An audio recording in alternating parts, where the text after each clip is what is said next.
नमस्कार।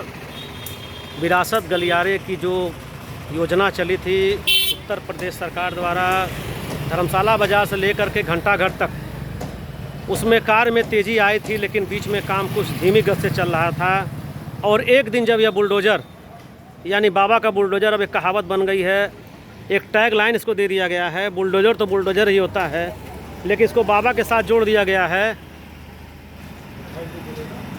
तो मैं बता रहा था कि पांडेहाता पर एक दिन बुलडोज़र खड़ा हुआ तो पांडेहाता की सभी दुकानें साफ़ होने लगी तेज़ी से, नॉर्मल टैक्स स्टैंड से लेकर के। और इसी प्रकार से जो पीडब्ल्यूडी के विभाग के लोग हैं वह लगातार लोगों के मकानों पे लाइन लगा चुके हैं, लेकिन काम में तोड़ने की प्रक्रिया धीमी हो गई थी। आज यह बुलडोज़र थमई के पुल पे खड़ा है और इस बुलडोज़र को देखने के बाद जो भी मकानों पे निशान लगा था टूटने के लिए, उनके कामों में तेज़ी देखी जा सकती है। लोग समझ गए हैं कि अब यह कार्य रुकेगा नहीं और काम तेज़ी पर आएगा। यहाँ कुछ हमारे साथ ड्राइवर हैं, शायद ये भाई साहब ड्राइवर हैं जैसे भी क्या? अभी तो हम कल आए, क्या बताएं इसके बारे में। कल ही आए हैं, तो क्या आदेश अधिकारी ने बताया आपसे? कुछ कहा तो होगा। यही बोले हैं दुकान सफा करने के लिए, दुकान की सफाई करने के लिए। क्या नाम है आपका? तो ये चूँकि कर्मचारी है, इनका काम है सरकारी आदेशों का पालन करना। और ठीक हमारे सामने दुकानदार हैं जो व्यस्त अपने बिजनेस में, और आने वाले समय में यह दुकानें इतिहास में दर्ज हो जाएंगी, क्योंकि जिस ढंग से इसकी तोड़ाई चल रही है 10-10 फीट माना जा रहा है। और थमई का पुल, मैं बार बार कह रहा हूँ कि थमई का पुल अपना एक इतिहास समेटे हुए है।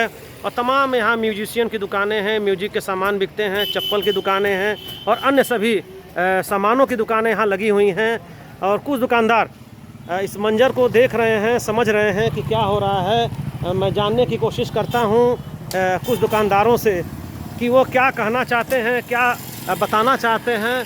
ये पुरानी मकानें हैं जो काफ़ी जर्जर अवस्था में हैं, अब इनका भी चौड़ीकरण में आएगा। और जो डेली कमाने खाने वाले लोग हैं, इनके सामने रोज़गार की स्थितियाँ बदलेंगी।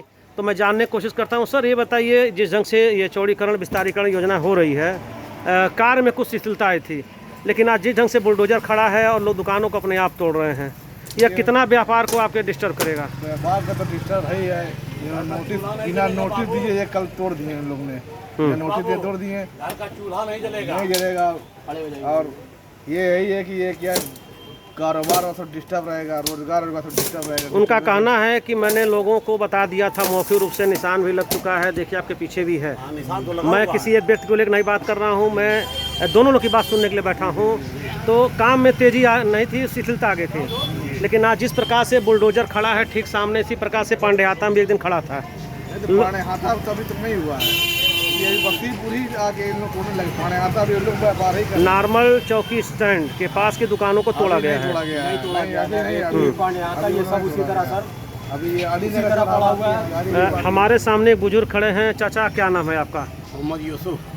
यूसुफ साहब, ये दुकानें कितनी पुरानी हैं और क्या जैसे हो रहा है कि कुछ लोग कह रहे हैं कि हमको मुआवजा ज़मीन का नहीं मिला, तोड़ने का मिला, कितना मुआवजा आपको मिला इस पे बताइए थोड़ा सा। कुछ नहीं मिला बाबू, हम किराएदार हैं। अच्छा, 40 साल से यहाँ पर हैं। किराएदार हैं? लैंडलॉर्ड सब हमारे ही है, लैंडलॉर्ड हमारे ये बाबू खड़े हैं। सर कुछ भी नहीं मिला है सर, आप लैंडलॉर्ड हैं, लोग कह रहे हैं कि माननीय मियाँ साहब की ज़मीनें हैं, वक्फ की ज़मीनें हैं। ये वक्त की जमीन कहाँ से होगा सर? ये हम लोग के परदादा से लोग रह रहे हैं। हाँ, तो आखिर क्यों नहीं मिला? 1860 के बाद से सारी फाइलें गायब है। आपको कितना पैसा मिला है इसको तोड़ करके? पैसे ही नहीं सर दे रहे हैं लोग, नहीं, तोड़ने के लिए तो नहीं मिला है। कुछ भी नहीं मिला है सर। हम लोग सिर्फ बुलडोजर आके खड़ा कर दे रहे हैं, हड़का के देखिए सर, तोड़ ताड़ के चले गए। ये तो हम लोग बड़ा मनोट किया गया तो बचा हम लोग।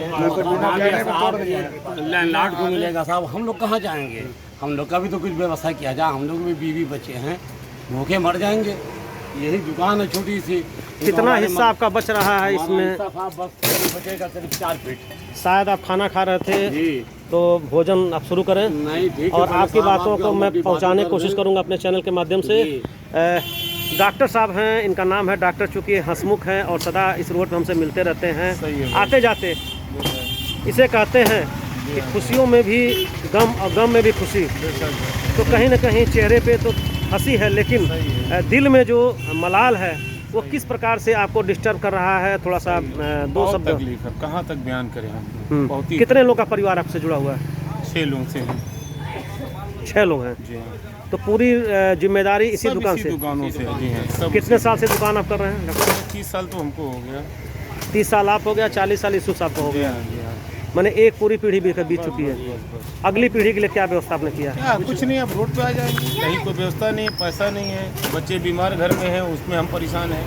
अभी जवान बेटा है, उसमें हमने जितना कमाते रहे, बच्चों का इलाज करते रहे, बच्चा हमारा बचा भी नहीं। तो कहीं न कहीं हर व्यक्ति आज हम देख पा रहे हैं जो दुकानों में बैठे हैं गमजदा हैं कि हमारी दुकानें कब टूटेंगी और अगला हमारा क्या ज़िंदगी रहेगा, क्योंकि आने वाले समय में दो साल तक ये दुकानें बनने के टाइम लगेगा सही है। हमारा ये बच्चा और है, 2 साल तक बेटियां हैं, कहाँ जाएंगे हम लोग?